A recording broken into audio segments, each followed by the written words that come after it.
but you left the bodies to death. Do you like scary movies, Sidney? You have a TV? No. I just like to read the TV guide. Read the TV guide. Don't need a TV. When there's no more room in hell, the dead will walk here. Over 1,600 titles, each for rent at just $2 the first night, and only...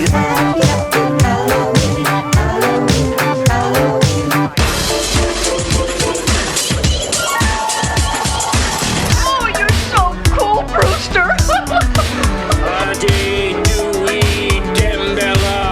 Give me the power, I beg of you. Welcome to the Frog Brothers podcast with your hosts, Justin and Alec. Hello, and welcome to episode 25 of the Gecko Brothers podcast. That's right, we're the Gecko Brothers this week, and we're on a hightail escape to Mexico. We interrupt our program to bring you this important message. Hey, Alec here. So apparently because I've been getting ready to move, I had a smaller setup for recording today than I normally do. So there's a reduction in the audio quality because I forgot to press the phantom power button for my microphone, so I had to compress the living shit out of the audio. But it's audible, so I apologize for that, and hopefully it doesn't fuck with your enjoyment of the episode too much. Did you mean what you said back there? Did you mean Yes. what you said back there? Did you mean... Because I thought I could do that if you wanted me to. Richie, Yeah? now's not the time. Put in your bit. Anyway, I'm lighting this blunt as we quote this movie. And today, we are the Gecko Brothers with a Michael Parks double feature for you. Hell yeah, son. Who doesn't like Michael Parks? Michael Parks. Fucking legend. Is Rest in peace. Texas Ranger Earl McGraw. 3 times. So, before we get into that... And is Howard Howe. Yeah. Fuck yeah. So, 25 episodes deep. Next week is half a year, and that'll be epic. So this is the last episode we are planning to record with Alec in another state.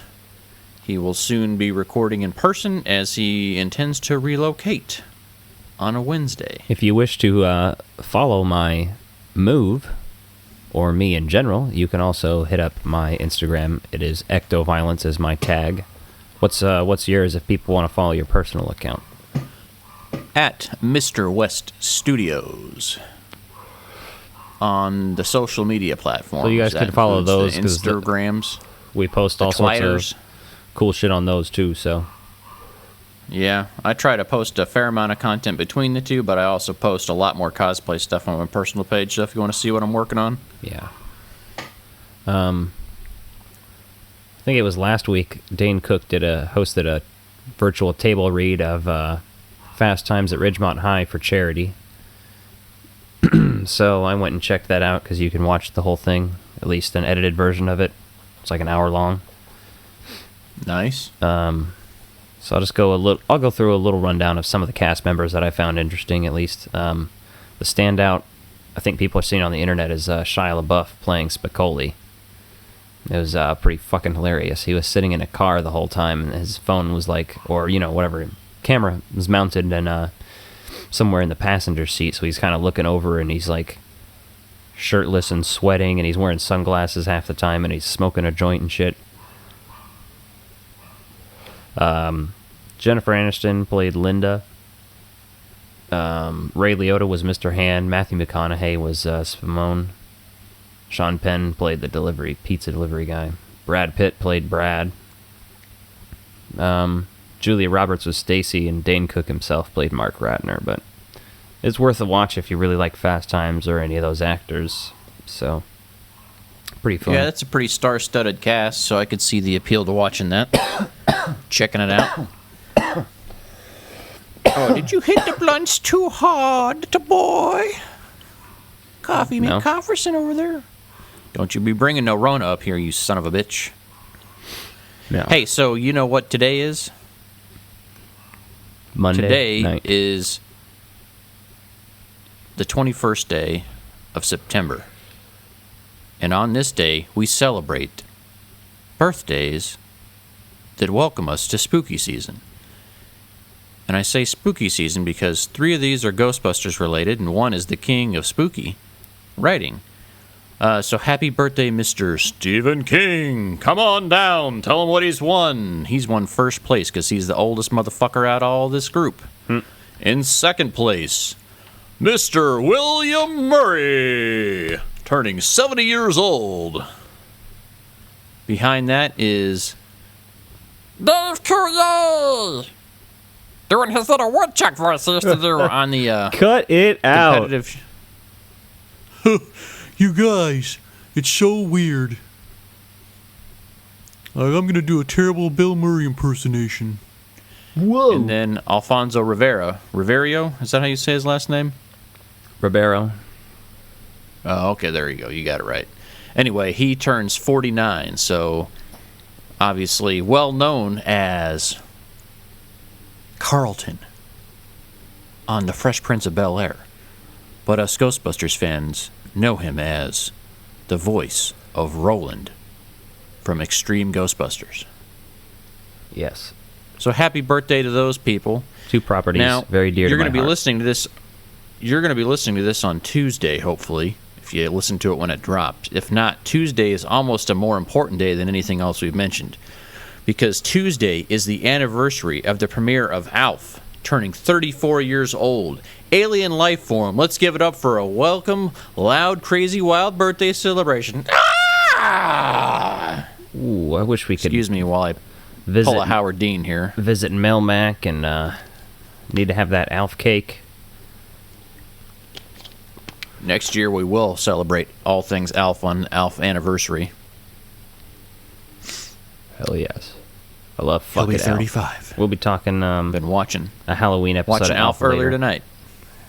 Goddamn right. That's what you should be doing with your night. And if you're listening to this, stop it and go watch some Alf. No. Listen to this, then go watch them, Alf. All in a day's work, son. So what do you want to talk about first here, son? Well, we also got Jurassic Park Camp Cretaceous has come out. I haven't seen it yet. Haven't watched anything. I've seen the first 2 episodes. No spoilers yet, but I decided I would wait and rewatch those with you here when you are in town. So we will get more in depth on that next week. But for now, all I can say is you shall be pleasantly surprised to start it off. It's a good intro. It's kind of fun. The first episode kind of has a fun play on what's going on with it, so I think you'll get a kick out of it. And then I guess the only other real news item that I have anyway is Hasbro Pulse Con is coming up this weekend. There's been a lot of announcements. Obviously, Ernie Hudson and Jason Reitman will both be on for some Ghostbusters action. They're going to do some more on the real Ghostbusters line. Hopefully more on the Plasma series. And then Jason Reitman has a special behind-the-scenes clip of the Ecto-1. So everyone's speculating on whether that means there'll be an afterlife Plasma Ecto-1 or something else that we haven't seen yet, because they did have an Ecto-1 for the Fright Features series that we've already seen. That was revealed last February during a toy fair. Yeah. So that's pretty exciting that that's coming up. But we're going to see what happens next. Hopefully they'll have another item to follow up the Spengler Wand.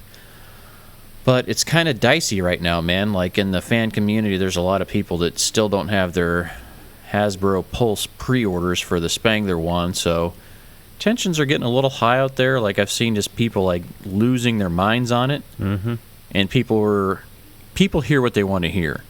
So I was in a group about people who are modding the Spengler Wand, and someone was talking about how, it said it would ship September 16th when it delayed.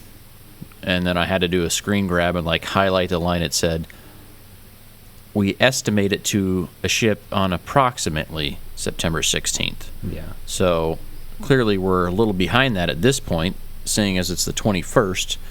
But there's a lot of things going on in the world, so yeah. I'm not going to lose any sleep over it. Now, that being said, shipping's fucked up now anyway, because my Spengler Wand I ordered from Entertainment Earth came from California and went 7 hours past me to somewhere in Indianapolis, or Indiana, sorry.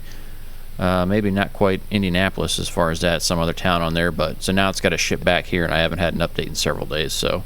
Yeah. You know, if anyone wants to know anything about supply chain management or how to actually fucking deliver something without overshooting, like, hit me up, because we should be able to figure this out, kids. You shouldn't overshoot by 7 hours, however many miles that is. I mean, a 7-hour drive is probably like 350 miles, probably, is what I'm guessing, if you're not driving like an asshole. Yeah. So, that being said, like... It's not negatively affecting my life that I don't have that at the moment. So when it gets here, I'll be happy. We're going to have some sort of... as long as I get it before Halloween, we'll be good. Yeah. I think that's the biggest thing. As long as people get it within with a little time to mod it or do what they got to do. Now, the only thing that gives me some excitement about is that if fewer people are trying to pre-order anything from Pulse Con, after talking mad shit, that hopefully it'll be easier to get the things that I do want to get that they announce if they do any more pre-orders, which I'd imagine they will. Yeah. But, you know, like last time, the pre-orders went up on other vendors' websites as well, so some people may just choose another vendor if it's a pre-order in that regards. But anything that's a Hasbro exclusive could be a different story, like Tully's Terrible Night. So hopefully that'll make it easier to get one of those. Yeah, we will, we'll have some coverage of at least Saturday's events. Might cover Friday just a little bit if there's anything interesting, but mainly we're interested in, obviously, Ghostbusters and Power Rangers a little bit here, personally, so... Yeah, and Star Wars is so well covered, I don't really feel like we need to venture into that territory right now. Like, we will talk Mandalorian and things like that, but there's just... an insane amount of media completely dedicated directly to Star Wars, so yeah, we're gonna kind of let other toy reporters report on that. And to be honest with you, my Star Wars toy collecting is mostly focused on Shadows of the Empire right now, and that's been out for I don't know, over 20 years. So no loss there for me. So you guys keep on buying, and I'll keep on collecting old-fashioned things. Well, if you want to move on, we can talk about one of these fine topics we have tonight. Fine Topics brought to you by Spooky Season Episode 2. In the cool, crisp, refreshing taste of Royal Crown Cola. I'm actually out of those right now. That's hey, but on a side note about cola, I got something that did piss me off, because I got to talk about it real quick. It won't take long, I promise. So when Stranger Things had the new Coke in the last season, I bought a package of that, the collector's edition Coca-Cola set. Mm-hmm. So it came with 2 bottles of cola, Coke Zero, Coca-Cola Classic, and then 2 cans of New Coke. Well, I drank one of the cans of New Coke just to try it out, right, to see what all the hype was about, and compared that A to B to Coca-Cola Classic. Clearly inferior, and actually had more sugar content than regular Coke for the same size, like 12-ounce serving. So, which is kind of crazy. Like, how do you make something sweeter that doesn't taste as good? But hey, that's Coke. They left it to that. It tasted like Sam's Choice Cola. Is kind of what I would compare it to. Mm-hmm. So they probably sold that formula off to somebody else and made a big hoopla about it. But the other can that I didn't open apparently decided to leak somehow. Where, I don't know, because there's no puncture wound in it. And so the cardboard box it was in was covered, and on the inside it was just full of mold. So I had to throw that out. It also damaged the mailing container to my Matty Collector PKE meter. Now, luckily, the inside shipping box was in good shape. So I was a little pissed about that. So I had to poke a hole in the damn thing and clean it out and then wash all the items down. And luckily, it didn't ruin anything else in that box because I had some hats in there as well. So, yeah. Disaster could have been much worse. On a scale of disasters, I'd call this probably a 1. mildly inconvenient. What are you over there, sniffing cocaine off a stripper's butt crack again? No, sniffing it right off the tip of my own schlong. Oh, that's weird. No. You know what I just watched? Me pulling a can off some moron's fist? Return of the Jedi. Did you see Alien? When that creature was in that guy's stomach? Oh my god! You ever seen that really old movie? Empire Strikes Back? Jesus, Tony. Welcome to Retro Release Reviews. Welcome to Retro Release Reviews. Tonight, January 19th, 1996. From Dusk Till Dawn. Written by Quentin Tarantino, directed by Robert Rodriguez. I love this movie. When did you see this movie first? Did you see it in theaters? No. My buddy Tony, shout out to Tony as usual for being in the industry currently and having always had the love for film and cinema, told me about this movie and hyped it up, and he explains like this movie and just, says like the first half is like this amazing, like getaway movie, like you're getting away from a robbery type of a situation. And so I was thinking, oh, okay, so this is almost like in vein with Reservoir Dogs to some degree with what's going on, right? And he hyped this movie up and told me about it, and then I don't know if he owned it or if we rented it at Hastings there in Olathe, but like we sat down to watch it, and he was right, man. The first act of this movie is amazing. Like, you just start off with no fucking around. And the way they lead into the story is pretty awesome. So we're talking like the Michael Parks double feature. Well, he's featured very early on in this movie, and he is a Texas Ranger, and he comes into this gas station, right? And man, it's wild because at first you're like, why the hell's a fucking sheriff, like a Texas Ranger, drinking on the clock, right? Because he just goes and cracks a beer. Mm-hmm. And it's something I didn't notice when I was younger, right? The first couple times I watched this, I was, you're like, whatever. But now you get it, like that he's just fucking nervous as shit being a Texas Ranger, and these Gecko brothers have been out there fucking mowing down law enforcement. Mm-hmm. And so he's just fucking nervous as shit, so he's drinking on the job, and then he gets some hard alcohol too. So his character actually has a pretty good amount of depth for the bit role that he has. Just the way he carries that nervous energy and everything else. Yeah. So I appreciate his role in this movie much more now than I ever did growing up. What was your first viewing of this? Well, my first viewing was, I believe, when I think you and me watched it when you lived at home for a short time, when I was like 16 or 17 maybe. Oh, wow. Okay. I didn't know I exposed you to this. Yeah. That was the first time, because I was getting into the Tarantino movies at the time. And this is kind of not a Tarantino, but it is. It's Tarantino adjacent with Tarantino in it, so. And he apparently, they were making rewrites and stuff the whole time they shot the movie. Tarantino and Rodriguez basically together. I think, Tarantino would write the stuff, but it was also Tarantino's first paid writing gig. Like, he wrote this movie. Timeline-wise, I think he had already written... Maybe he had already written True Romance and Natural Born Killers, but he hadn't sold them or done anything with them. So this movie existed for like 4 or 5 years before it was made in a script form. And then it changed wildly later. But he was paid $1,500. Okay, so Robert Kurtzman hired him. Yeah, so Robert Kurtzman hired him to adapt his original concept into the script. Mm-hmm. $1,500 he was paid. That's pretty awesome. So interesting that you mentioned that, because I also see a note talking about how this was originally considered a follow-up to Demon Knight, the Tales from the Crypt flick, and how they're going to do a Tales from the Crypt trilogy there, but they wound up doing Bordello of Blood instead, which I'm good with this being a standalone thing. I think it carries much better weight and it's much more enjoyable on its own. Yeah. Harvey Keitel is amazing in this.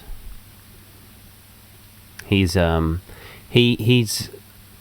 before this he's known for rougher roles, more of badass roles. Fuck, I'm trying to think of that one movie where he's like a really fucked up cop. He hangs dong in that movie. I like how that's your reference. Yeah, the one where he hangs dong. He's a fucking like a psycho cop in it. Bad Lieutenant, that's what it's called. Oh, really? Yeah. Nice. And then, Reservoir Dogs, obviously, Pulp Fiction, he's way more badass in those movies. And this one, he's a little more subdued. He's still intelligent, and he's still a little bit of a badass, you can tell. And he ends up being a badass at the end for a minute, Yeah. Are you a mean motherfucking servant of God, or... that whole bit. So, I consider this George Clooney's redemption movie. It was his, first movie. Clooney's? What was he redeeming? Batman and Robin? He did that after this. He did? Oh, yeah. God damn. Fucking bullshit. This is his... I think it was his first movie. He had only done ER before this. Well, he went with the tribal tattoo. No offense to if you have tribal tattoo, but in my humble opinion, that's the tattoo for someone that wants to get a tattoo but doesn't know what they want to get a tattoo of. Yeah. I'm just going to get a bunch of black lines on there. Now, unless you're doing that from a cultural standpoint or something very traditional, but you know how us white people just like to appropriate things and take it and make it our own. North America, for example. So Juliette Lewis in this, also pretty awesome, and she was coming off of Natural Born Killers, which she's obviously way more of a psychopathic badass in that. Yeah, she does a good job in this role in this movie. Yeah. But yeah, it's definitely different for her tone. Which is funny, because this almost seems like she could still be being... Audrey. Yeah, from Vacation. Yeah, Christmas Vacation. Feels like that kind of same character, got a little bit of attitude, but not too much. There's a lot of interesting concepts in this movie, too. Yeah. I guess for me, not huge on religion myself, but the way this movie talks about religion and trying to find redemption, I think is interesting in the concept of a horror movie. You see a lot of movies like Poltergeist or The Exorcist, where they're really heavy on the religion piece. And this movie is just talking about finding that again for somebody who's lost that. Because, Jacob has lost his wife recently and basically has lost his faith in God due to that. And, really questions him on that. So it's the face value of this movie is very to your face, action than vampire gore. But there's a lot more going on with the characters than you would think if you actually sit down and watch it and get into it, based on who wrote it and then the writing producing team here, right? These guys had fun working together, and they eventually did Grindhouse, so yeah. And they worked on 4 Rooms together, right? So Robert Rodriguez and Tarantino, Robert Rodriguez had previously done, I think they did, was 4 Rooms before this or after it? I can't remember now. I think it was before it, actually. Yeah, I think that one's a little bit older. But Robert Rodriguez had directed the scene in Pulp Fiction where Tarantino acts, so... Yeah, that makes sense, where he's on there. Yeah, that's kind of cool fact. But those two... it's interesting to see how they've grown as filmmakers away from certain things, but, they're still, kindred spirits in the filmmaking world. Yeah. Yeah, I really like their work still. And, Robert Rodriguez these days has a fucking TV network and everything. He does all sorts of cool shit. He has a book, based on how he made his first movie, El Mariachi, and he made a TV show that was kind of based on that, where he would give people $7,000 to make their movie and shit. Oh, that's badass. It was interesting. I never got to see it because I didn't have cable and shit, but I saw bits and pieces online and stuff.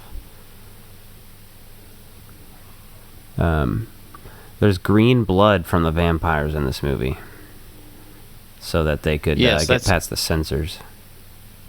Yeah, I think that, because as gory as it was, what was this wind up rating? Were they trying to say it was going to be NC-17? Is that why they went green? Yeah. Okay. I mean, as cheesy as it was, I mean, the effects are pretty fun in there. The creature effects are good. I enjoy it. Yes, for sure. Which, speaking of creature effects, you do have the legendary Sex Machine, played by Tom Savini. Hell yeah, and basically he's playing just a revived version of his character from Dawn of the Dead, like this kind of biker guy. Yeah. Which makes sense. I've always liked to think that that's kind of like that same guy in an alternate universe, right? Just that same kind of swagger. Yeah. And then Earl McGraw. Let's see. You know, he makes his appearance in this movie, and he also... Yeah, he's in Planet Terror and Kill Bill. And Death Proof, apparently. So, and then obviously, Sex Machine's fucking cock gun is in Desperado, and the yep. gun, the guitar case. Yeah, that's funny. Yep, that's badass. The apparently the body count in this movie is 122. Damn. Like, does that include vampires? I guess you got to count the vampires you're killing off. Yeah. So there's some things in here that you may not have noticed, but when Seth comes back to the hotel after Richie has killed the bank hostage, he's got a bag of Big Kahuna burgers. Oh yeah. I bet. So I always noticed that. He also quotes Reservoir Dogs when he says, "All right, Ramblers, let's get rambling," which is funny. Yeah.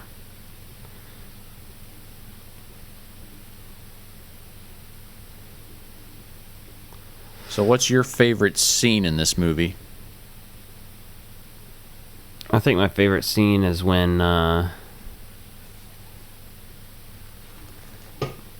from the midpoint when Cheech walks up to Quentin Tarantino, fucking Richie, and he's like, "This guy's the motherfucker right here," and then everything breaks loose.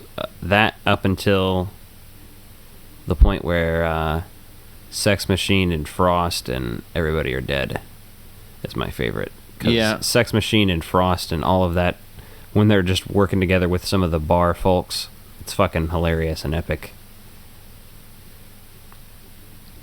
That's pretty awesome. And it's also funny that Cheech plays so many characters in this. Yeah, 3. Yep, he's the Border Patrol agent, and then he's the bar or titty twisters hype man outside the bar getting people come in. His name is which Chet is funny Pussy. He's, yeah. If you can find cheaper pussy anywhere, fuck it. Apple pie pussy. Yeah. Hey, a new flavor. Apple pie pussy. Yeah, that's classic. And then, of course, he appears again at the end as the guy's like, Carlos. "Have you ever been to this bar?" "No," which is convenient. I drive by it all the time. What are they, like, psychos or something? Or yeah. Psychos don't explode when they get touched by sunlight. I don't give a fuck how crazy they are.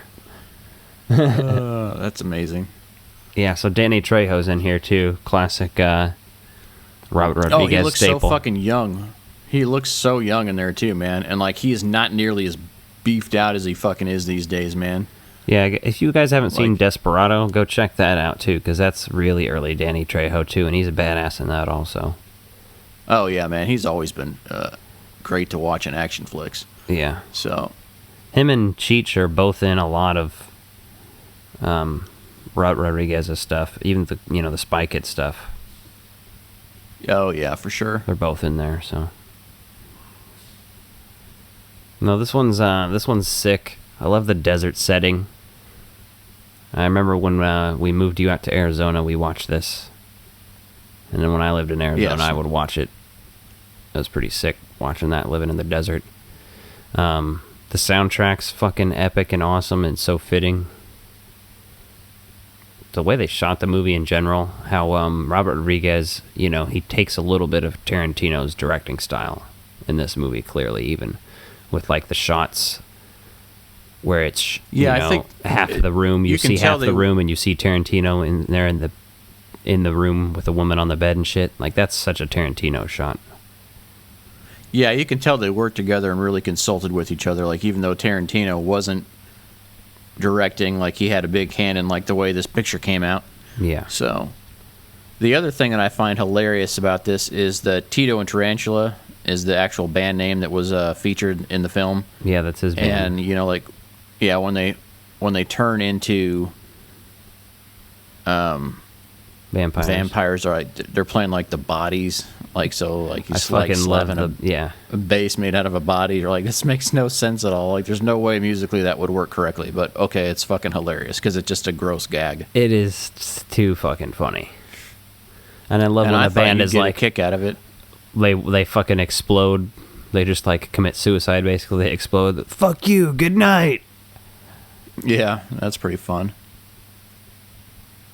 I'm like, yeah. Now, I've not seen From Dusk Till Dawn, the series, which I don't know what that says about me yet. Yeah, maybe we should watch that at some point. I've heard it's good, and it is produced by Robert Rodriguez, and I think he may have even directed a few episodes, so... It's definitely probably worth checking out, and then there's some sequels. From Dusk Till Dawn 2, Texas Blood Money is okay. It's different in... It's different in a way that just the characters portray, but I remember, like, Bruce Campbell has a cameo in it, right? And everyone's like, oh, Bruce Campbell's got a cameo in it, right? And his cameo is nothing more than, like, being a guy on a TV screen on a show that they happen to catch when they're going through a scene, which is super disappointing, but yeah, kind of a fun flick, but nowhere near like the original. And then I haven't even seen the third one, which is like a prequel, and it goes back to the Old West days, or I guess around that time frame, and kind of explains more how things kind of got to where they are. It's not a terrible idea for a movie, fun. But you just, at that point, you don't even need to make it a sequel. Just make an Old West vampire movie. I would watch that. Yeah, I mean, you could have done the same thing for it, right? But, and I think they just title it that way because they're doing the same thing, but, you know, it's here or there. That's brand recognition is just what they think of it, right? Instead of Best Choice Vampire Movie, you get From Dusk Till Dawn Vampire Movie. So much like everyone wants to title things now, they just want that brand recognition. They just want something they've got a trademark on. Hell, maybe half the time they're probably just doing that to keep up the copyrights and trademarks on older properties that they don't want to let go into public domain, so they do something new featuring the same characters to keep some of that shit going. I don't know.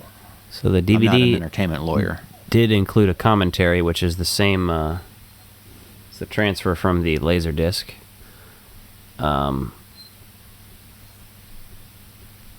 The commentary is pretty awesome. If you like commentaries at all, I highly recommend that. There's also a documentary about this movie that was shot during the making of it, called Full Tilt Boogie. And again, if you're a big enough fan of Tarantino, Rodriguez, and this movie, I definitely recommend watching it. It's pretty funny also. Has a lot of, like, Tarantino acting like an asshole because he knows he's in a documentary, so he knows it'll look like he's kind of a comical version of himself, Prick. You know? Yeah, he plays that up for sure. Yeah, it's pretty funny. So this movie got some awards. So the Fangoria Chainsaw Award for Best Actor went to George Clooney. The MTV Movie Awards Best Breakthrough Performance also went to George Clooney. The Saturn Awards Best Actor went to George Clooney. Best Horror Film at the Saturn Awards. But my favorite one on here is the Razzie Awards for Worst Supporting Actor. Quentin Tarantino was nominated, but did not win. Oh man, he's great in this. Yeah, he just plays such a weirdo, and he's so different from than who he is, right? He's so creepy. He's just like that. He's got that creeper vibe all the way down. Like, I think, unfortunately, there's probably a lot of people in real life that modeled their behavior in life after his character in this movie. Ugh. He's a character for sure. Oh, yeah. But, yep, if you haven't watched this one, check it out. There's a lot of fun gore in here. There's amazing scenes. It's funny all around. It's a good vampire movie, but it's also a great action flick just because the first part of this movie kind of goes on with these guys on this post-heist breakout or whatever the hell it is. So I mean, they don't get into that, which they don't need to, which is a beautiful thing, right? You just show these people on the run and then take it somewhere else. Yeah. They could have easily made this movie have the first half be them going, and the second half is where they end at the titty twister, just going into the bar, getting across the border, and they'd have been done with the movie. But they took a play on something and like, hey, let's see what happens halfway into a story and take it and run with it. And I think that's what makes this movie so entertaining, is the way it's structured, that you get in the middle of the action and then you get, when you go from wild to weird. Yeah. In a good way, of course, though. So, you want to move on? Yeah, let's do our top Music. 5, Bro Montana. Here. Top 5. Top 5. Top 5. Top 5. Top 5. Top 5. Top 5. Top 5. Top 5. This is top 5. Now, we mean Halloween costumes that we wore, basically. Because that would be just a bizarre list that would just basically be things that are in our favorite movies. Yeah, not ever and made because... shit, so... Shit. This is going to be shit we were growing up or as adults. But, you know, better memories are tied to being kids.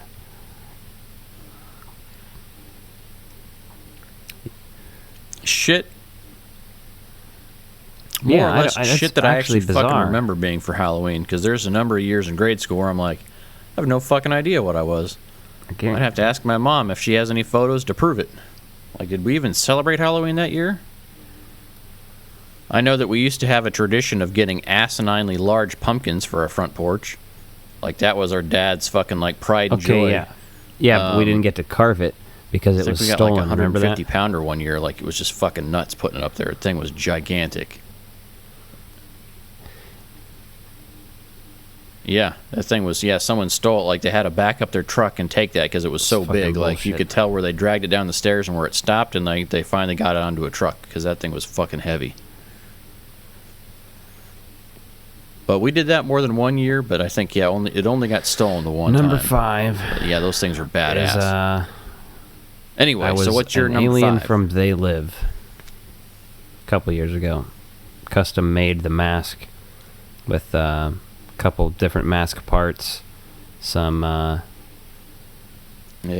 paper, clay, and hot glue and paint, acrylic paint. So made the mask out of that, printed out some little fake newspapers that said consume and shit on them. And then that mask turned out pretty solid too. I remember seeing you build that and put it together. What's your number 5? Well, my number 5 would be Garth Algar.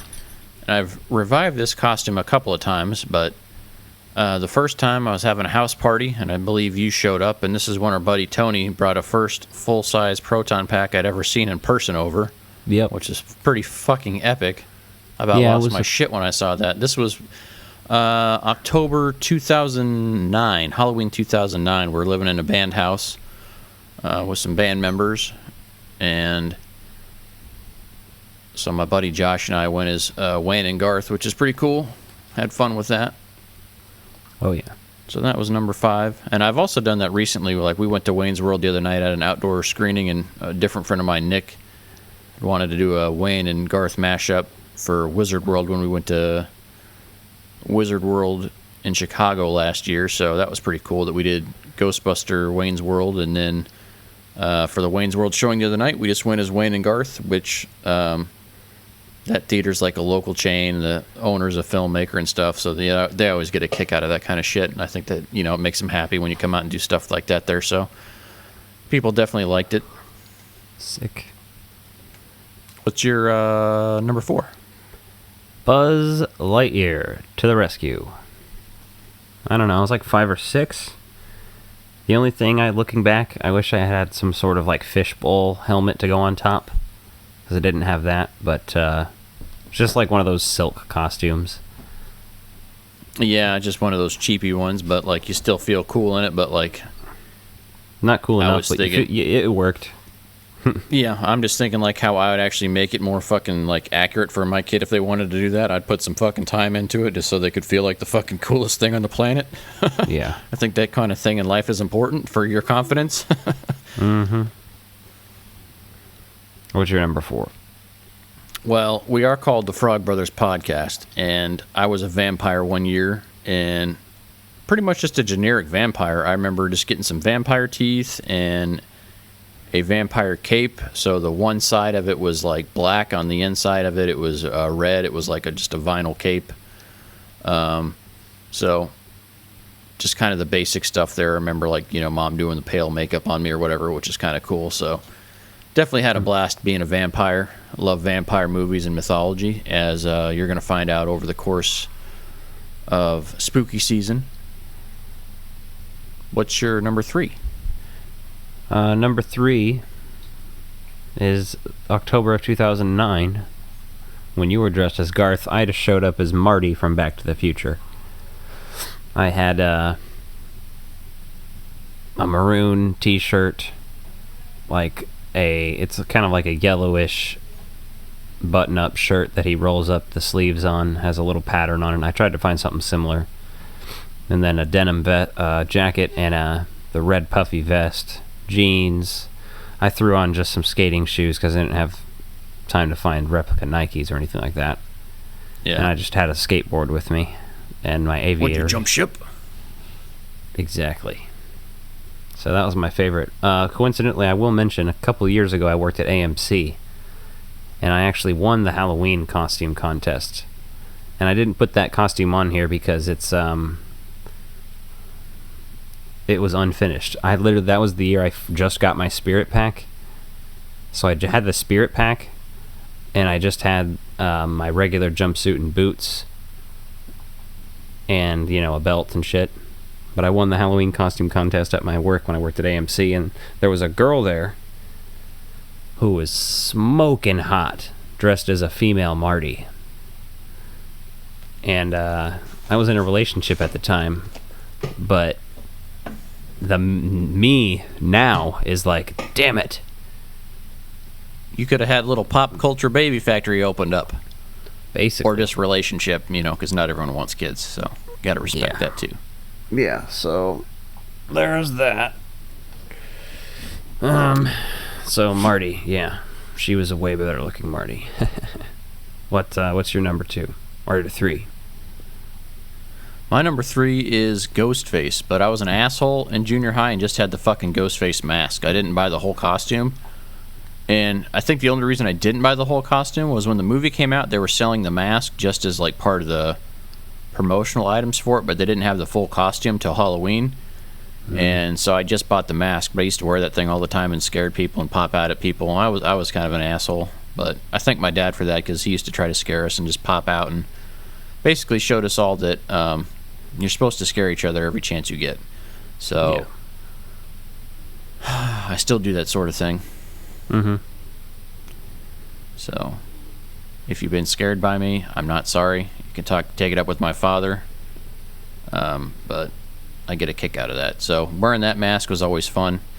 And I don't know whatever happened to that one, but I did buy another one on clearance at Spirit Halloween the day after Halloween a couple years ago. So I've got another one for posterity, but it's just the mask. I didn't buy the whole suit. Yeah. You got to go old school with it. So what's your number 2? Number 2 is Darth Vader. I had one of those shitty childhood ones. Again, it was like a silk costume, but it actually had a cape and it had a mask. It wasn't a helmet or anything. Yeah, it had the vacuum form like Darth Vader mask. It was just like the front side, right? It didn't have the whole helmet. Yeah. And my parents didn't want to spend, maybe $20 on a Darth Vader lightsaber for me.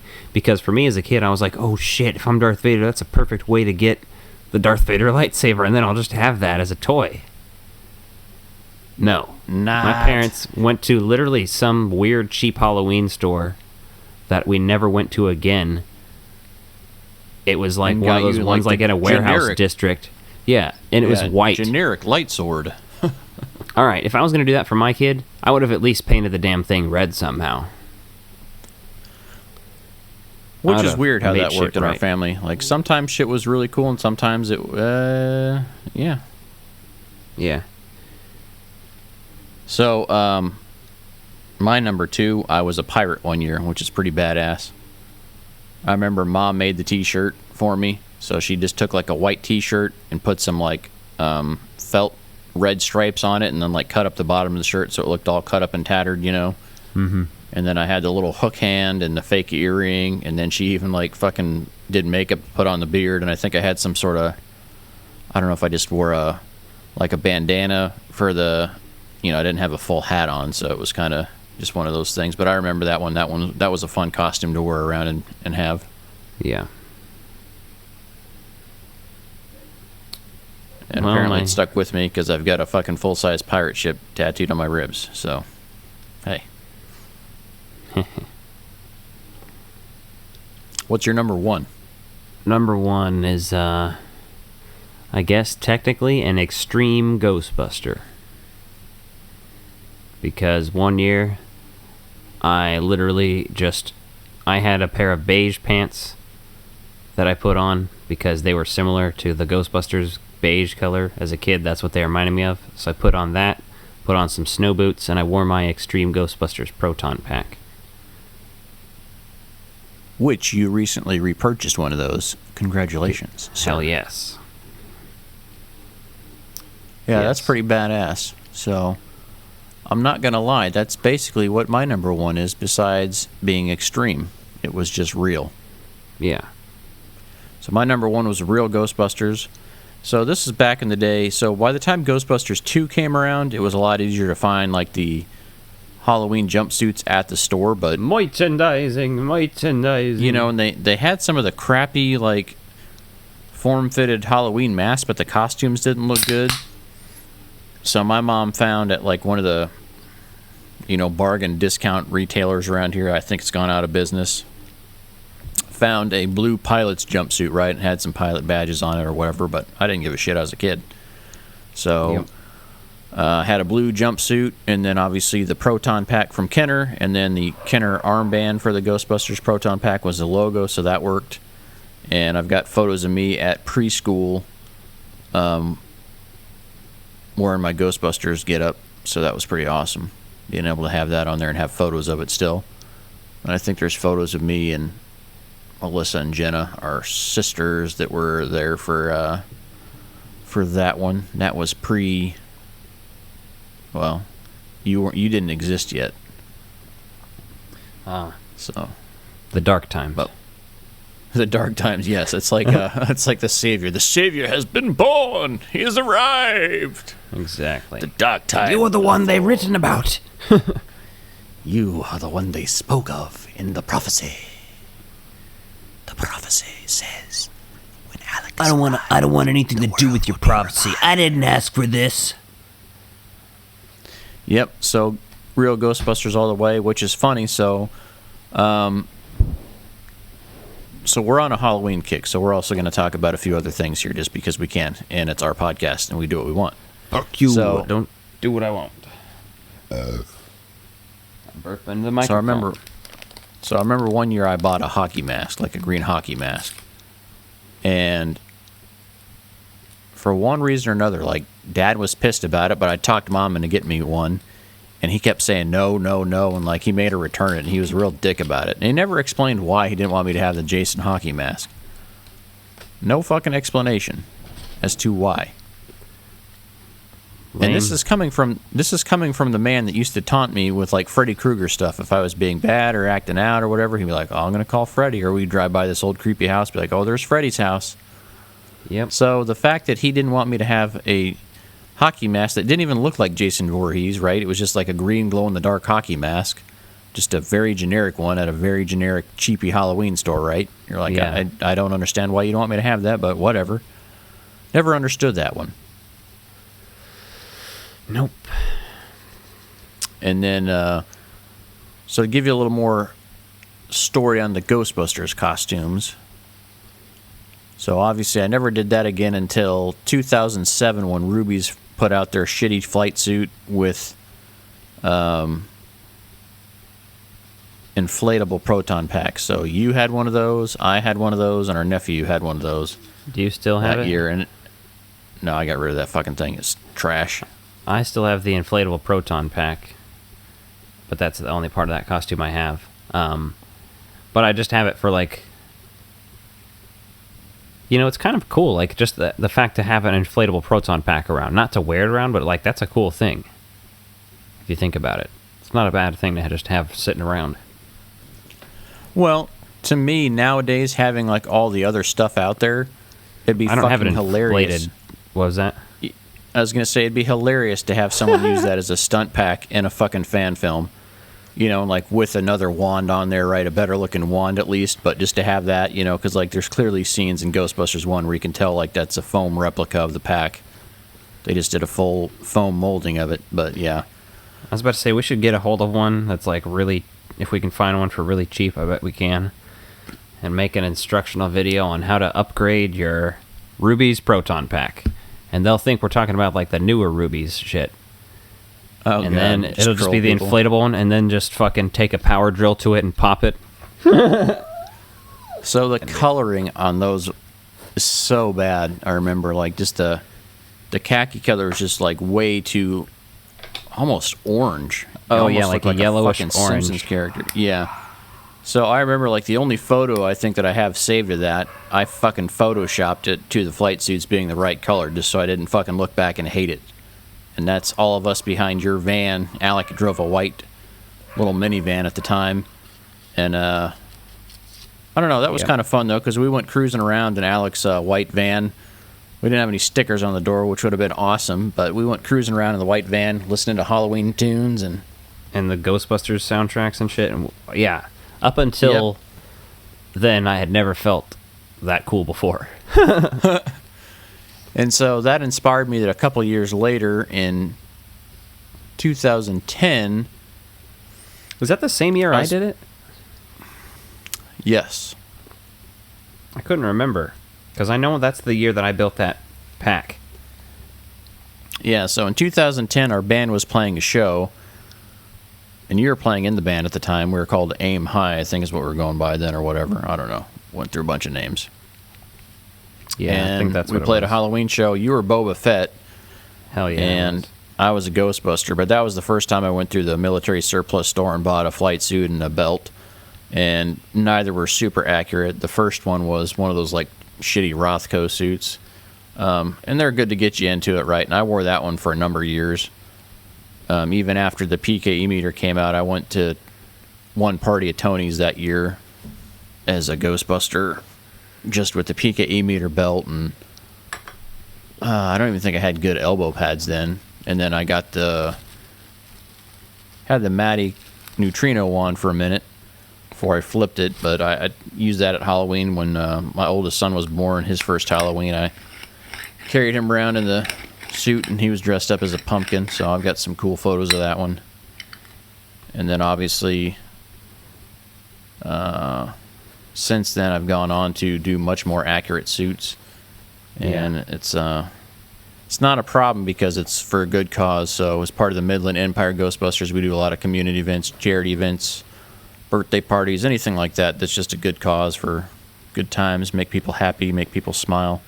So I think consider that. it was actually 2011 when I did my uniform. I think you did it that year, and then the following year I got the suit, you're right.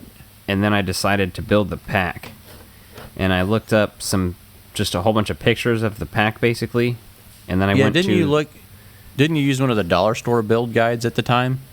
I think it was either like a dollar store build. It wasn't necessarily a dollar store build guide, but it was like a shitty just put together thing, basically. Yeah, guide. But I didn't use like a lot of the same parts, but I used kind of their imagination. It definitely helped. So I went to the dollar store though, and would just looking at a picture of the pack, pick out anything that would remotely look like the right size or shape of anything that I could alter and just put together. Yeah, so didn't you use like those bendable rulers for the bumper? Yeah, I got like a fender, like for the backing I used like a like the foam board you use for school shit, you know. Oh yeah, okay. I used foam board, and then for the circle, the cyclotron or whatever, I used a cake pan, and then I got 4 washers because I also went to the hardware store. I got 4 washers, and then I used an Altoid can and a ruler for like the bumper around it, because the middle kind of had that squarish shape, you know. Yep. So it it looked completely inaccurate if you were to really stare at it long enough, but like it was, nobody else fucking could tell. They were like, holy shit, that's ridiculous. It just didn't have lights or sounds. But like, for example, on the wand, like for the whole tip and the big barrel part, I used a fucking recorder. It was like a clear blue recorder. But I assembled everything, and then I spray painted it all black, and then I also wore it down with like the silver paint, and I painted the inside of the things red. You know, I used one of those blue wall socket things. And yeah, I just bought a bunch of wires and random shit from the hardware store, anything that matched good enough.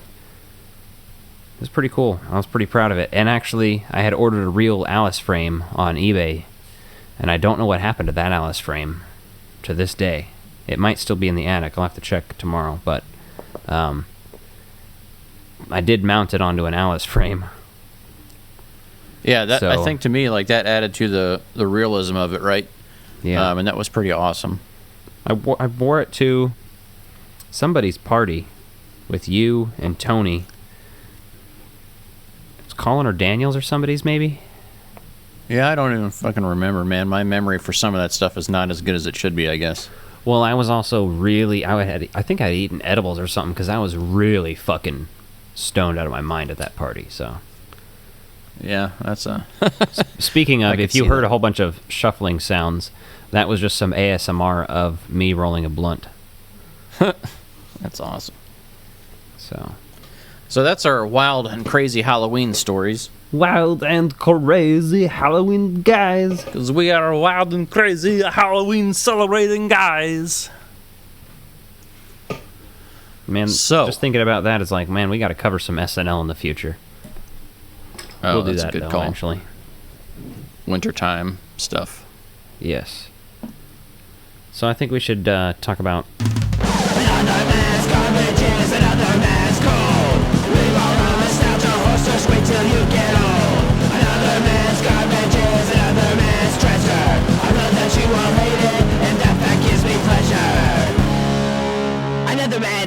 So, Tusk.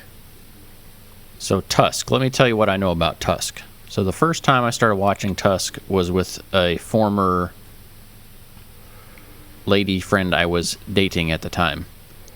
And she described it, and I was like, well, that sounds real fucked up. But failed to tell me that it was a Kevin Smith movie. So we start watching that, and I'm not even paying attention to the credits, or any of that at the beginning, because like I have no idea, so I'm just like, whatever. That's weird. I always watch that stuff. I'm a weirdo. Usually I'll pay attention to that, but for something I haven't seen of, and like the way it was described, I was like, whatever. This has got to be some shitty like B film.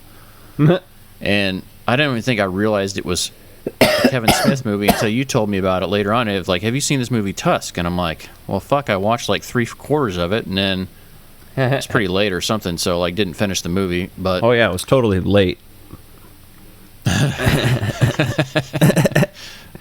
But yeah.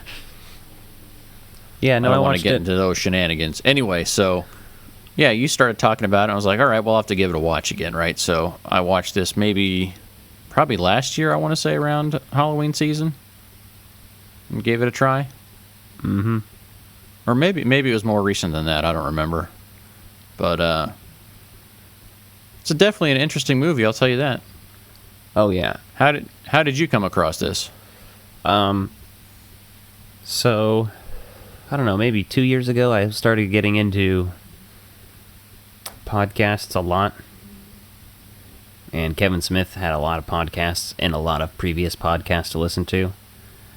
So I was just all about Kevin Smith for a long while, which I still am. I love Kevin Smith, everything. I still listen to his podcasts whenever he puts them out and everything. So, he's just a genuinely awesome person. So I had just not seen this. I hadn't seen Red State, and I hadn't seen Yoga Hosers. The last thing he had put out that I had seen was Zack and Miri,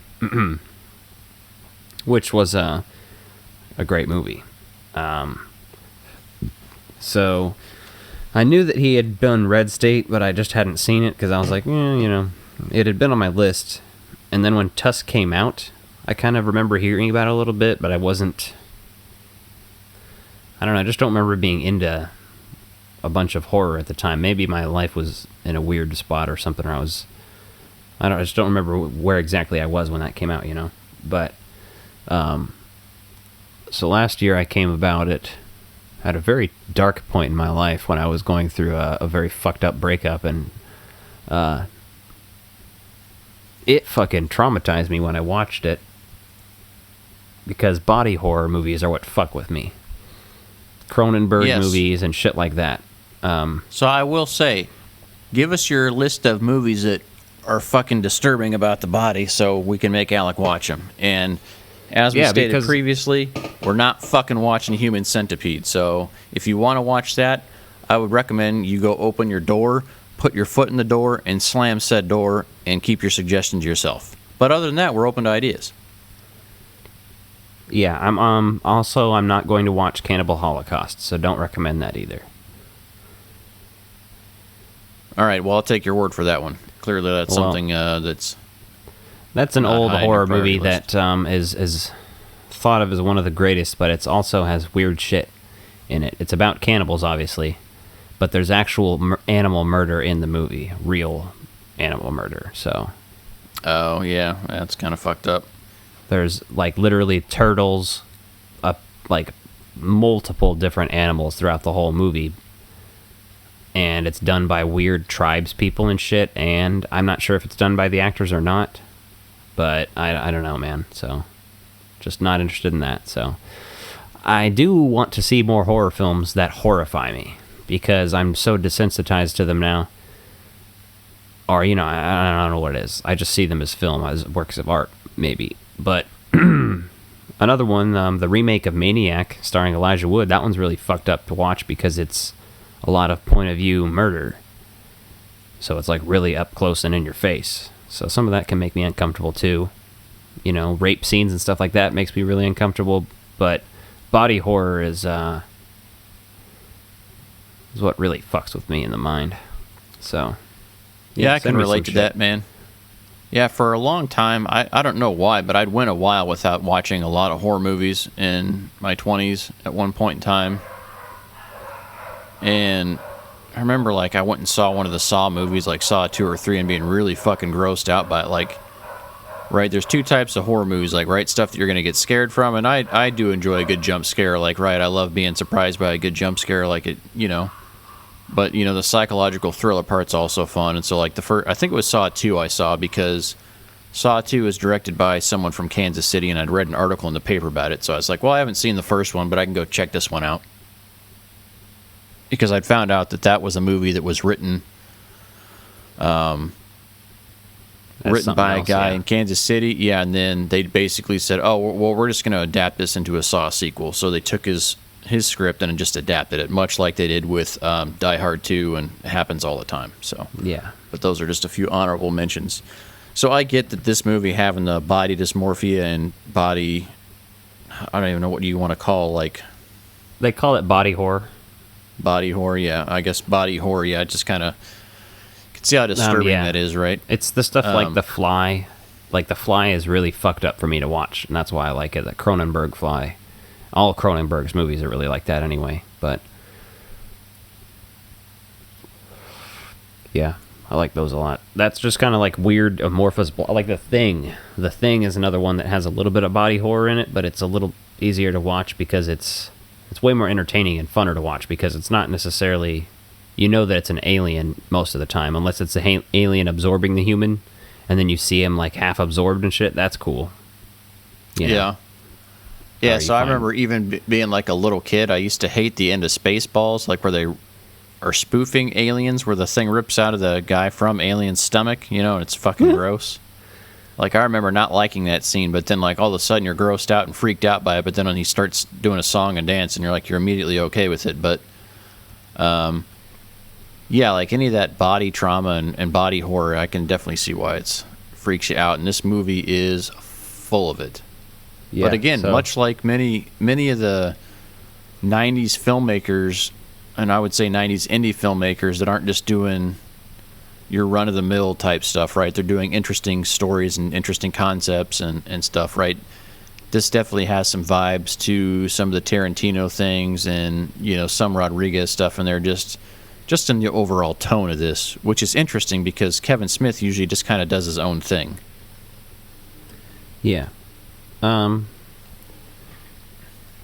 He has even said that this is him trying to do a Tarantino Coen Brothers type movie. And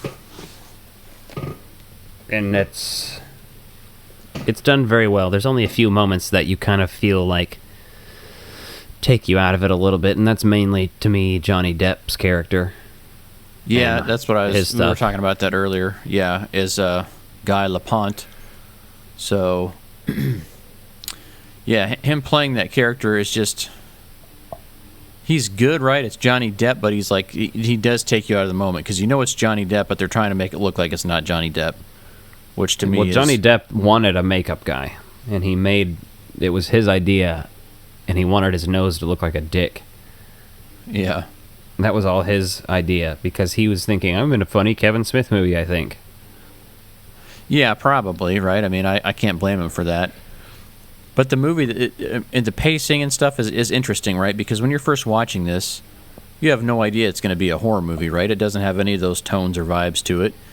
In fact, they even have the guy commit suicide that he's flying to Canada to visit. So you get that whole thing going on. And then...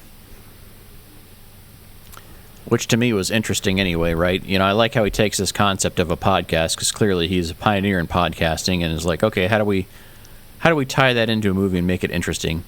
Yeah, his movies are always personal in that way. In there. Yeah. Like, obviously, Clerks. Yeah, he writes what he knows about, right? And I appreciate that, because then it's genuine. It feels genuine anyway. As genuine as can be for when you're going to turn someone into a fucking walrus. One of the best scenes in this movie is when he first wakes up from passing out at dinner, and he has a leg gone, and he's sitting there with his fucking drink, and he's freaking out because he's on drugs, and he's like, he knows that what the guy's telling him is bullshit, but he's too drugged to really know. And then Michael Parks is literally, Kevin Smith has said that Michael Parks laughing throughout that scene was because they couldn't get him to stop laughing, so they left it in there, so it kind of seems more sadistic. That's awesome, because that works. Or he's just... Exactly. He knows how much of the shit he's saying is bullshit, so he couldn't stop from laughing. It's like, there's a spider crawled up your leg, and...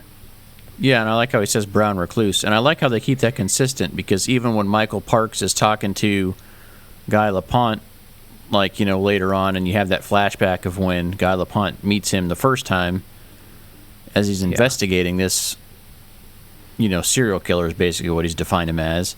Mm-hmm. I love their interaction there, right? Because he's still talking about brown recluse. He's like just going on kind of like, you just see Michael Parks being, he's such a good actor, right? You just see him performing this role, where in the one scene you almost feel for the guy, talking about his stories, right? It's almost like that lonely vet, that person that someone might visit at a nursing home and go go visit the elderly, right? One of those types of campaigns. And here's this guy that comes across as human, and then you see him play this completely other character. So really gives you the willies of how much of a crazy person he is. Oh, for sure. He's masterful in this movie, and Justin Long is great in this movie. The girl, honestly, with the little monologue, other people have criticized this moment, but it is a total Kevin Smith writing moment when they first start hinting that she's cheating with his best friend, and it shows her doing that monologue while she's crying, and it slowly pans in on her. The first time I watched it, I was fucking captivated by that shit. Yeah. It really helped to develop the characters, and it helps. Obviously, they make it so Wallace is a character that you can hate.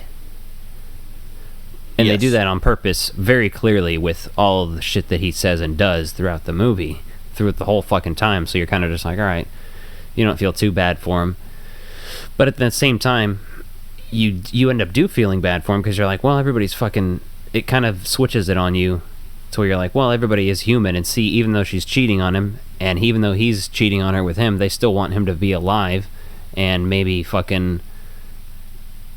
stop being such a shitty human. It's like, oh, there could be redemption, but it's too late for this guy. Yeah, and which is interesting, right? You know, because at the end when I don't know where he's at or where they're keeping him, right? But they basically say that, you know, they do that. It's an animal sanctuary. Scene. Okay, yeah, they do that scene where she basically is, she's talking about, you know, him not crying or whatever, and he's basically saying that. Or she's basically saying that, you know, like her grandfather said that crying is what separates humans from other animals. And so, like, you see Wallace shed a single tear there, like, as she comes out and she's talking to him, trying to, like, show off that, like, there's still some of him that might be in there because with his tongue being cut out and everything else, like, you really have no idea what happens to Mr. Tusk. You know, like, what's going on with that, right? Which to me is a very interesting part of the movie because it's just open for interpretation. Like, right, does he just completely embrace that survival role like Mr. Howard tells him? Right? You know, he's like, oh, we're going to go off and fight here, which I do find entertaining that he's able to defeat Howard on his own, right, as the walrus. Yes. And then you find out that Howard's had all these psychological problems his entire life, found out ways to get over them, and then killed his best friend. And so on top of being a crazy kid, like, he grows into a crazy adult. And then I guess to me, like, one of the best scenes in this movie as far as just, like, telling you how fucked up this character is the moment where he throws Wally into the water as the walrus, and, like, he starts sinking, and he's like, you're gonna have to swim or you're gonna die. And he, like, down at the bottom of the water, you see, like, clearly other people he's done this to. Oh, it's fucking horrifying. Just sunk down in there, and you're like, oh fuck, like, that's terrifying. If you can put yourself into the shoes, if you're an empath and you fucking can imagine yourself as this guy, you're like, oh, this is fucked. I would want to die so hard. Yeah, and the other thing that I noticed on the viewings I had this time that I didn't quite necessarily pay attention to before was just like how you start seeing him slowly transforming Wallace into this Mr. Tusk. Yes, like psychologically and physically. The psychological part is very there's a lot of that too. There's a lot of that torture piece on there, right? Like when he's first screaming at dinner. Yeah, and then he starts screaming with him, and then slowly starts, you know, morphing it into like a walrus snarl. That shit's fucking creepy. Yeah, he's definitely doing that, and then you also see him like modifying his body. First it's one knee, then it's the other knee, right? The only thing I wish they went into a little more depth on, and they kind of do, is just the timeline of when this all takes place, right? They're saying, oh, they haven't heard from him for 3 days or a couple of days or 3 or 4 days, whatever it is. From what I'm understanding, it is only a couple of days. I guess the only thing that takes me out of this movie a little bit is that just seeing like all those stitches and scarring and everything else where he's at, like, there's no way he would have fucking lived through any of that. Oh, well, see, that's the weird thing. It's like he's in a walrus suit still. He's sewn into it, but it's like you can tell that he's made up of more than just his body. Because there's like an ear on there that's clearly fucking sticking out, like there's a nose on his body, but he still has his face, but it's not his face necessarily. It's so weird. It's so like intriguing of like wondering what the fuck is under the skin, because he had all those diagrams of like walrus skeletons and shit. How much fucking did he do to this guy? Yeah, and it's funny because in his torture room. Yeah, when you watch it back again, you realize in the first scene when he wakes up without his leg, he's polishing the bone and turning it into a tusk right there. Yes, that's what. Yeah, he's taking that same bone. Yeah, and because the first time I watched it, I was thinking like, oh, is he actually getting real tusks from walruses and using those and like reusing them? But no, fucking using their own bones.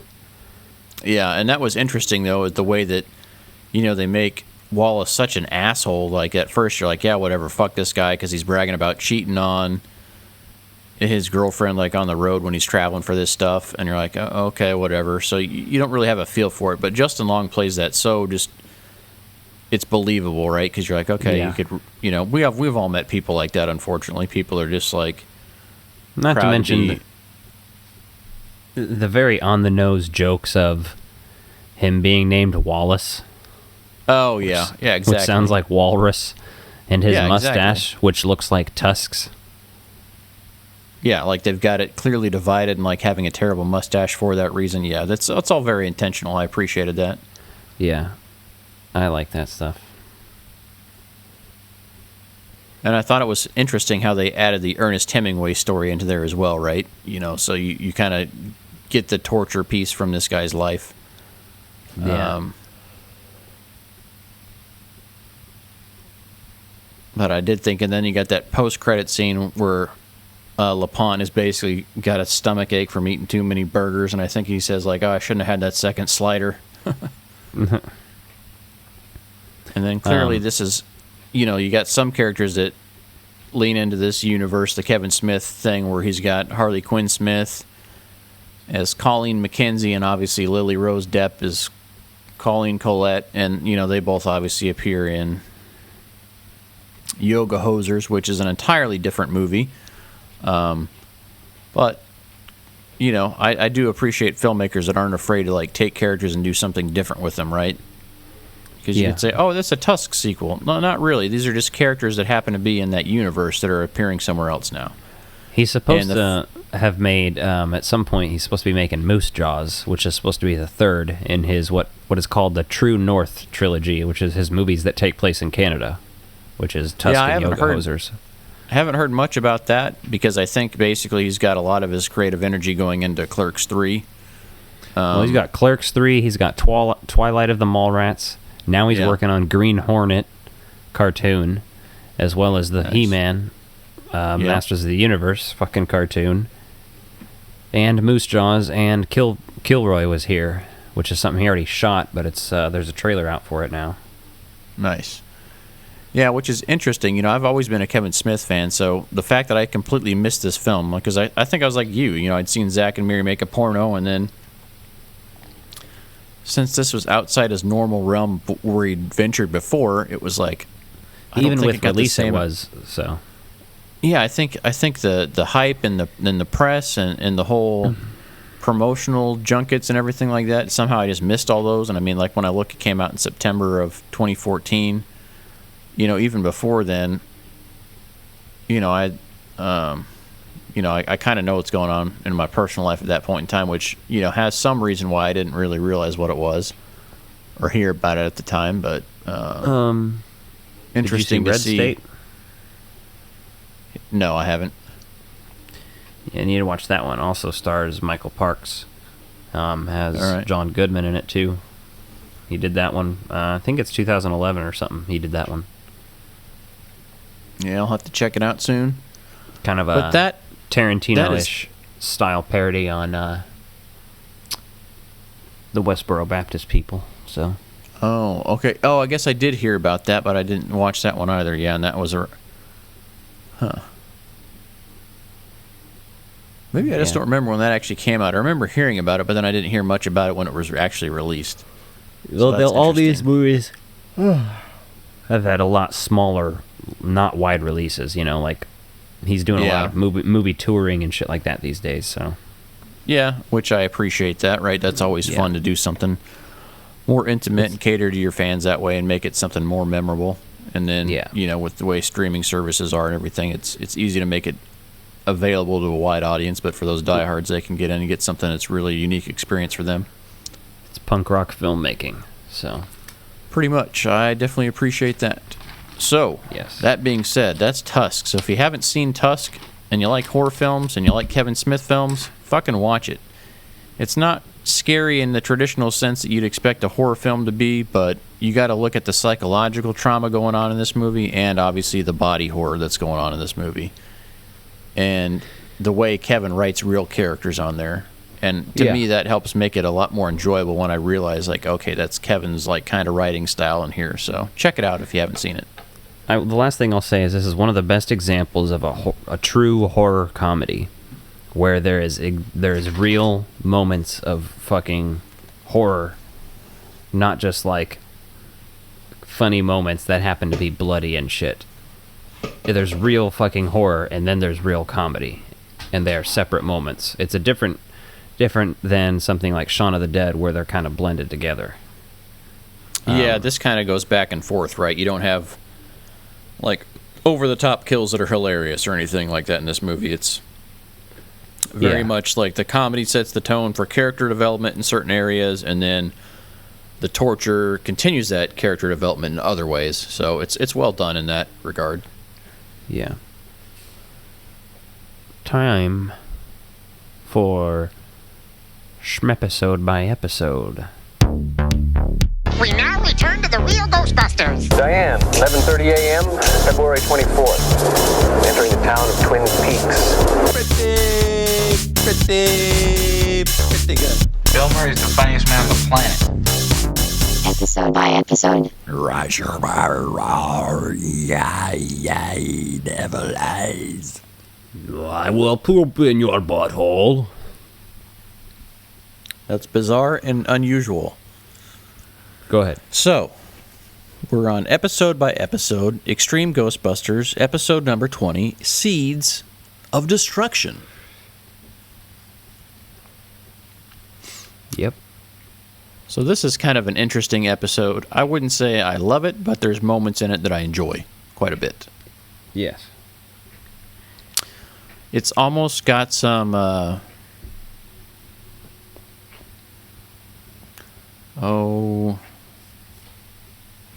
don't know what kind of vibes you'd say it has, right, with the whole plant vibes. I'm trying to think of what else. Obviously, the two things I'm reminded of in pop culture are Little Shop of Horrors and Poison Ivy. Yeah, and I would say Little Shop of Horrors, but only to a certain degree, right? You know, I guess if you took something and made it your own idea, and I guess that's what I would say it kind of comes from. But it's a fun episode. So they start off... Would have been cool to see Louis Tully come back in this one. Yeah, that was a failed opportunity to never have his character on Extreme Ghostbusters. But hey, you know, one expanded season, and that's all you got. So, So this pod opens up, and this scientist or doctor basically sees, or he's a doctoral candidate, I should say, because they explain that later on, and kind of opens his pod, and this little, he sees a face on it, right? And so then he runs out to go get another doctor who's actually the doctor that's probably assisting this, or this guy's working for this doctor, and he comes back after this thing gets out and jumps in with these other plants and fucking just takes over the room. And then, of course, Butt rock, Ghostbusters, show your butthole rock. Do the Ghostbusting cock. Do the wiener whack. Show your Ghostbusting sack. Should get a cock ring made up that is the No Ghost logo. So your cock can come through it and be like, no cocks. That's just, a marketing idea. Could be a Frog Brothers thing, like it's marketed and sold by us. Hit us up on our Instagram if you want the Frog Brothers Ghostbusters cock ring. Just follow Alec on his OnlyFans. Be released this December for Christmas release. Yeah. You can put it in your stockings for the holidays. Mm-hmm. Anyway, we got majorly detracted there, and if you're not offended by us yet, you're probably not going to be at this point. So, congratulations, and I'm proud of you, and I appreciate your sense of humor. Yeah, if you don't have a sense of humor, go listen to another podcast, I guess. I mean, shit. I hate to say that, but I don't, actually. So anyway, I also thought... I was like, oh, no wonder Kylie's such a good character in this episode. Oh, yeah. Like, the beginning of this episode, you're like, yeah, Kylie's the shit. I mean, she's basically, you think they're eating Chinese food, right? And then they find out that it's like steamed veggies and tofu, and they're eating a healthy meal. And of course, they all make vegetarian jokes or whatever, like, blah, blah, blah. And then, Kylie obviously starts educating us before Garrett is rudely interrupting her and says that, if you cut down meat 3 times a week, you can drastically help the rainforest, right? Which kind of foreshadows into the episode, which is funny because I had tofu for lunch today. I had sofritas on my Chipotle bowl. Nice. So yeah, Garrett's like, basically wow. trying to be an edgelord in this episode. Yeah, he's just being a wanker. In some sense, this is another one of those episodes where a bunch of people are converted into something, pod people, and then released. Yep, it all just goes away at the end. It's very formulaic in some regards, but this episode to me also had some really great one-liners that I wrote down. And I think the one-liners made this episode something that stands out more, right? Yeah.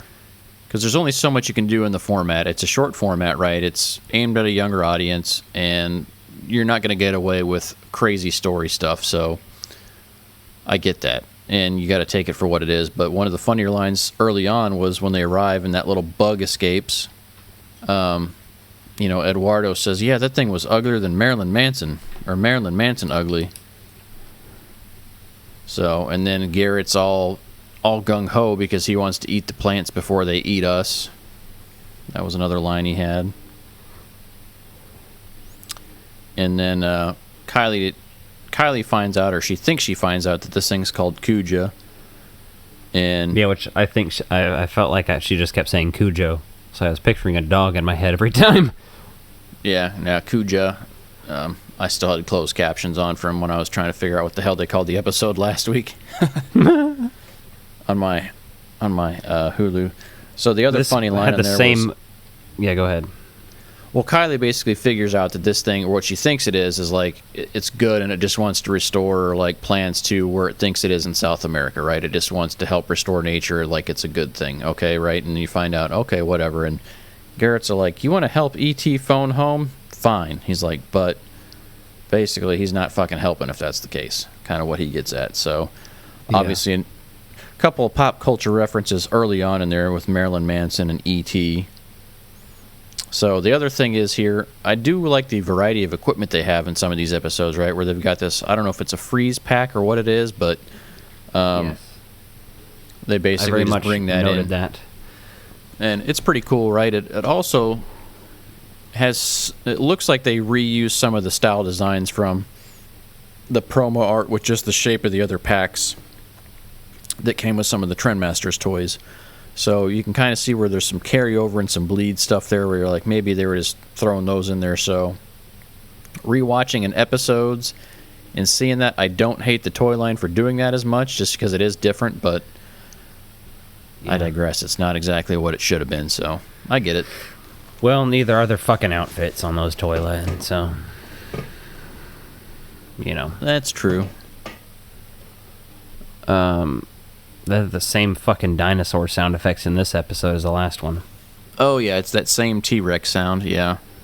Sound bites are... And then, I think one of the funniest things is they're you think Eddie's going to save the day, and he goes and gets a fire extinguisher when they're trying to fight this thing, and he sprays carbon dioxide from the fire extinguisher all over him. Yeah. And he's like, oh, I thought it would suffocate him. She's like, what do you think plants breathe? And we're like, oh man, poor guy. You feel bad for him because you're he's trying to do what he thinks is right here, yet fucking bonehead move of the year just makes it worse. But they've got that water cannon, which they're able to save the day with because they're able to convert it just to oxygen, which I wish things in real life worked like that, where you could put in one screw and twist a dial like a quarter turn and completely change what something does and how it functions for you. Because that's basically how they save the day there. Yeah. Oh, and then Eddie had a funny line too, which is obviously another pop culture reference, was Garrett got Cabbage Patched. So, yeah. I think they still make Cabbage Patch dolls. I'm not sure, but I know they're still a thing for collectors and such. I guess so. And then at the end of the episode, they're oh, Garrett's making lunch, and everyone's all worried about it and all up in arms, and, well, he made a salad just because he wanted to get revenge. So you're like, well, okay. But what I'm noticing as we watch these shows, right, as we're going through them, and I've been watching a lot of Real Ghostbusters with my boys, because Pete's really a big fan of it, so I'm going to tell you this. A lot of the ghosts in Real Ghostbusters had more dialogue lines. Even some of the smaller ghosts and things like that, and the more monstrous-looking ghosts. And in Extreme Ghostbusters, very rarely do the villains have, like, speaking lines, right? There's a few episodes that come to mind, but for the most part, a lot of these Monster of the Week type episodes really are very consistent with the conflict resolution and lack of voice dialogue parts. Yeah. And so much so that you even start getting some of the sound effects being repeated, which isn't necessarily a big deal, right? I get it. You're on a budget, right? You've got a sound bank. You know, your job is to figure this out. Okay, that's fine. But just interesting to see that once you start watching this, right? Stuff you don't notice as a kid, but like going through and reviewing these now, there's definitely some fun parts to it. Like I said, my favorite thing about this whole entire episode is just the pop culture lines, because it starts off like it typically does, with some young person doing something stupid, in this case a doctorate student, and he's not even doing anything stupid on purpose. He just opens this package, so finds the pod. Yeah. And then of course everyone's magically returned to normal at the end, like always. Oh yeah. So there's a lot of that, right? There's a lot of, like, I guess even body horror in this, right? Where people's bodies get overwhelmed or taken or modified or shaped or trapped somehow in this series, and there's some sort of comatose or whatever you want to call it, and then they've got to get rescued by the Extreme Ghostbusters. So that's kind of interesting, the way they have so many episodes that are like that, and then obviously everyone's just clears up at the end. And I always like how they restore things to some degree, because even though it's a kid show and it's kind of spooky, they still want to restore things like back to a sense of normalcy. Yeah. So. Yeah, it makes sense. Which I think is appropriate for the tone and for the age audience right there. Like, if you're just showing, like, kids, like, bleak, depressing stuff where, like, people were permanently ruined from this stuff, you wouldn't be able to market it to them. So I think you got to have some balance there. But I guess what I'm trying to say is I really miss some of the silliness of Real Ghostbusters, just with some of the ghosts and the way they talk. Even like the villains that are ancient or whatever else, right? They still somehow find a way to speak English, so I appreciate that. But I think that's kind of what was missing on there. And so hopefully if they do another animated series or some sort of series in any way, shape, or form for Ghostbusters in the future, I would hope they take some of these concepts and, explore them a little bit, do some fun stuff with it. Yeah, no, that makes sense. It's a decent episode. Like you said, it has its ups and downs. Better than some episodes, but not as good as some others. So about average. Anything else interesting happened this week to you? Nothing too wild. I finally started working on some cosplay prop stuff again yesterday in the garage. So I took the old Spirit PKE meter and took the belt clip off of it, and then dremeled out around that and filled it with some Bondo. Also fixed my front door with some Bondo that had an issue, so it's like fucking rotted out from water or whatever. I have no idea why I'm renting, but I didn't give a shit. I just fixed it because I don't want a fucking hole in the front door like that. So, and then I also worked on my Star-Lord blasters. I'd used some moldable cosplay foam on parts of the blasters that I'd never tried before, and I got to tell you, that stuff sands down pretty nice with the Dremel. Oh yeah. So I'm excited to use that for a few other things and try to do some more interesting things with it after I was using the Dremel tool on it and just sanding it down in general. I think that was pretty cool. And then the radio that I've got from Spirit Halloween, the Ghostbusters radio, I started painting that to make it look more accurate. So took it apart, took the antenna out of it, and then masked up the silver line around it and added some truck bed liner because the real radios have a little bit of texture on there. And I was like, well, this will be close enough for just taking a cheap item and making it look more movie accurate. I've already got a sticker set from Moby Sign Company that I'm going to throw on there once I'm done painting it. Then I did a silver top coat on it, and then now I need to mask off the parts that are supposed to be silver and then do my... It's like a really dark gray color or black, so I need to get my actual Motorola radio out and kind of compare, because I've got a real one that's pretty similar to the style they use in the video game that I use sometimes as well. So, but I just want to have that variety if I want to do a classic Ghostbusters 1 or if I want to do video game style, just to kind of mix it up. Yeah. So I'll get that all knocked out, and then just waiting for this first Spengler Wand to get here. So I can start doing some mods on that. And then waiting for your ass to drive up here on Wednesday. Yeah. I'll be documenting that on my Instagram, like I said, at Ectoviolence. Probably lots of story updates and shit, so... Yeah, you can do that from our page as well, since you're on the way up here. Yesterday I dropped my phone in the toilet. Oh my god.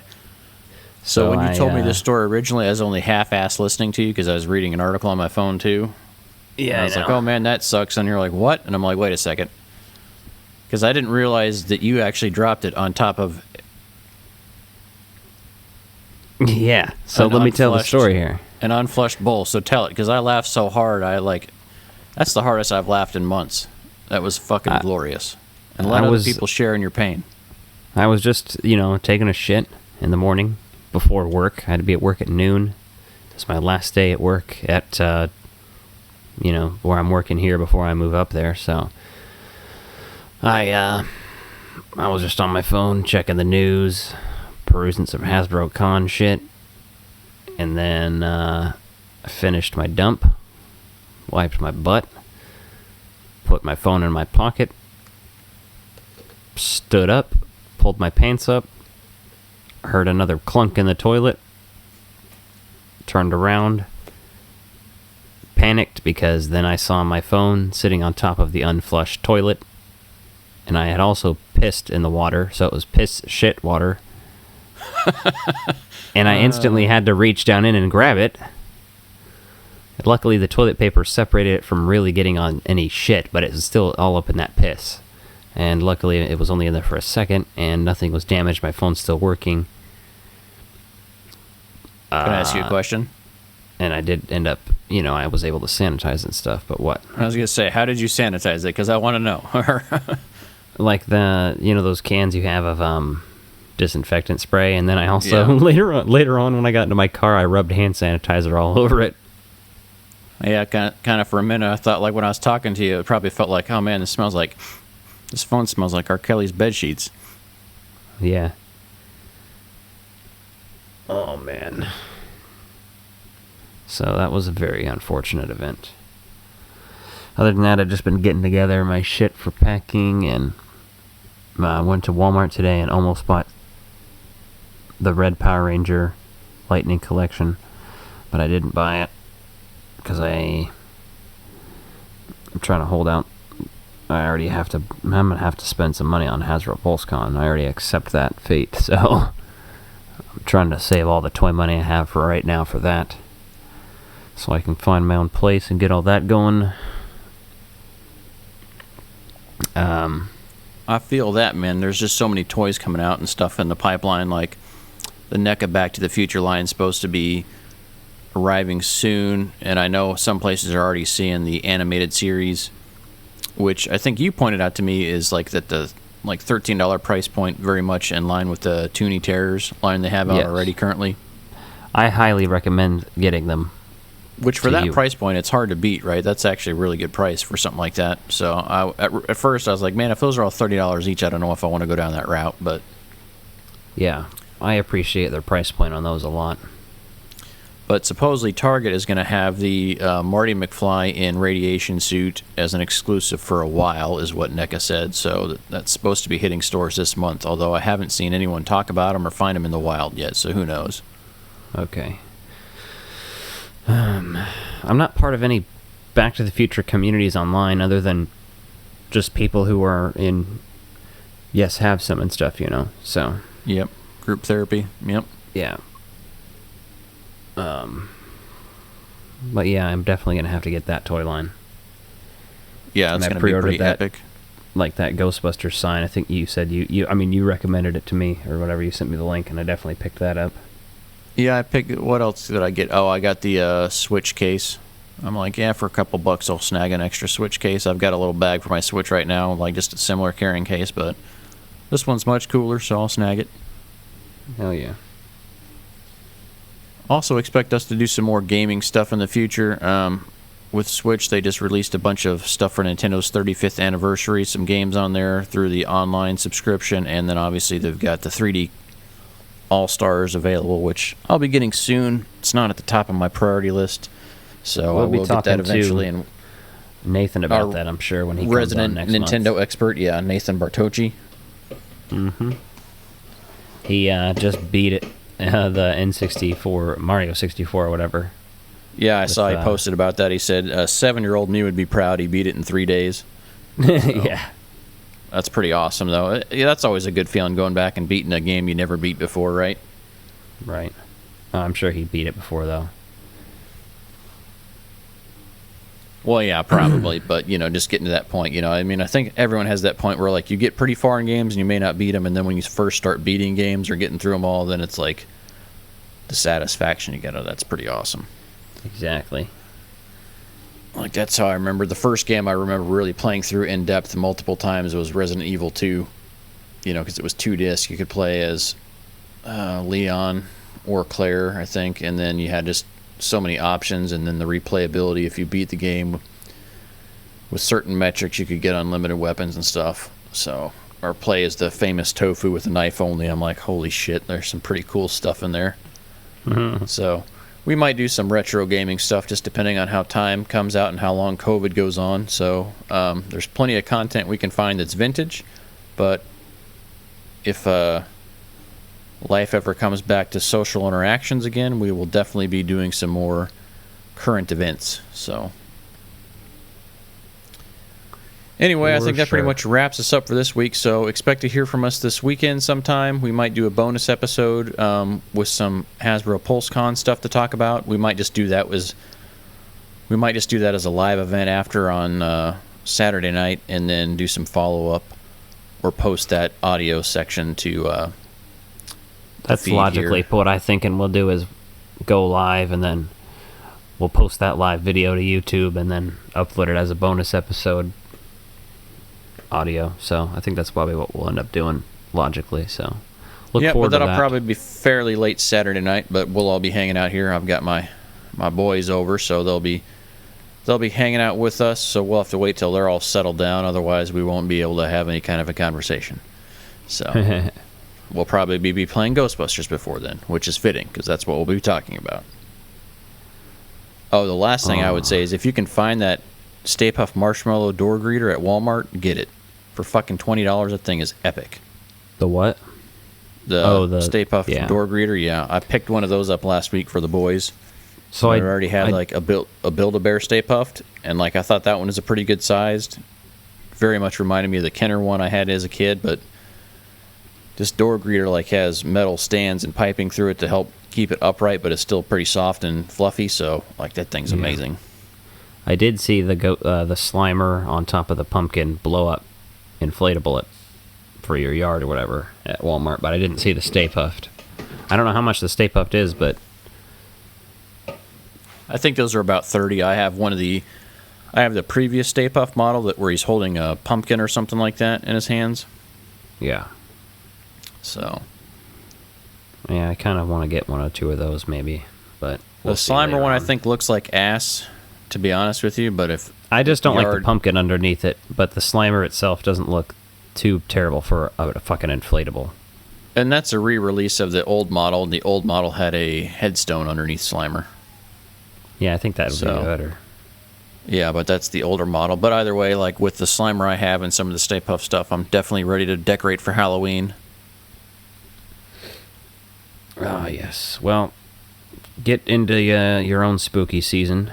Let us know what you're watching, what are you getting into, what are you doing for the Halloween season. Let us know how you celebrate. Absolutely. And we look forward to chatting with you this weekend and next week. And keep an eye out for Alex Adventures. Hopefully he doesn't post too many butthole pictures on his ecto-violence account. Hopefully he'll keep those on his OnlyFans, because that's where people go to pay for premium content. Now, if you want to see those pictures, it's at Rusty Wagon Wheel on Instagram. It's a whole separate thing. All right. And if you go and follow that page, Sweet we have no idea dreams. who actually runs it. Right? No, I don't. It might not be a page. Prime time, bitch. Good night, bitch. I'm your boyfriend now, Nancy. Did you see the picture I sent you of the page on Facebook called Fleshlights with Threatening Auras? And yes, they shared you've the talked picture about of this that. before. Yeah, you've sent some fucked up stuff to me. I was like, what the hell is wrong with you? Yeah, but at the same time, I am a connoisseur of comedy, and I appreciate lowbrow to highbrow comedy, everything in between. I'm not easily offended, so... Well, have sweet dreams out there, kiddos. Dream of Freddy Krueger caressing you. Easy on the Pepsi, Fuller. We don't talk about Pepsi around here anymore. Well, It's that's all about one the way RC Cola. That's one way to defeat Freddy Krueger, though, is to drink so much you have to wake up every so often, otherwise you'll wet the bed. Well, I mean, they did drink enough coffee that even if they fell asleep, they'd probably be like, shit, I have to piss. Or you could use, you in your dream, you realize you have to piss, and you piss on Freddy Krueger. You R. Kelly him, all of a sudden you hear an R. Kelly song playing. Hey, we can make a Nightmare on Elm Street fan film, and we're going to keep rolling with this just because we're getting fucking weird and I like it. Yeah. Here's an idea for the Shark Tank real quick for you folks. Hey, guess what? We're coming back at you with more good stuff. So this episode on the Shark Tank, it's called R. Kelly's Nightmare on Elm Street. And in this movie, R. Kelly is haunted by Freddy Krueger.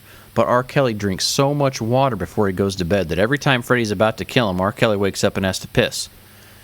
And, R. Kelly keeps finding, all these girls that he's hanging out with, and they'd be teenagers because that's what he likes. But obviously... And he's peeing on them, right? And so he finally defeats Freddy because the uric acid in his piss actually defeats Freddy Krueger when he pulls him over to the real world when he wakes up getting peed on. But R. Kelly doesn't play himself because in reality he's a trash monster, so you don't want to give him any work.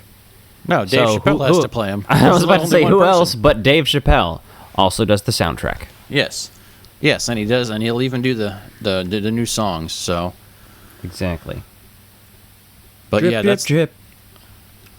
I'm gonna piss on you, on you, on you. Nothing makes my life complete until I turn your face into a toilet seat. I want to piss on it. Yeah. God, I miss Chappelle's show. Basically. If you got any ideas for Shark Tank, let us know, because sometimes ideas this shitty come back up and clog the toilet, and we add on extra minutes. Call a plumber. Well, anyway.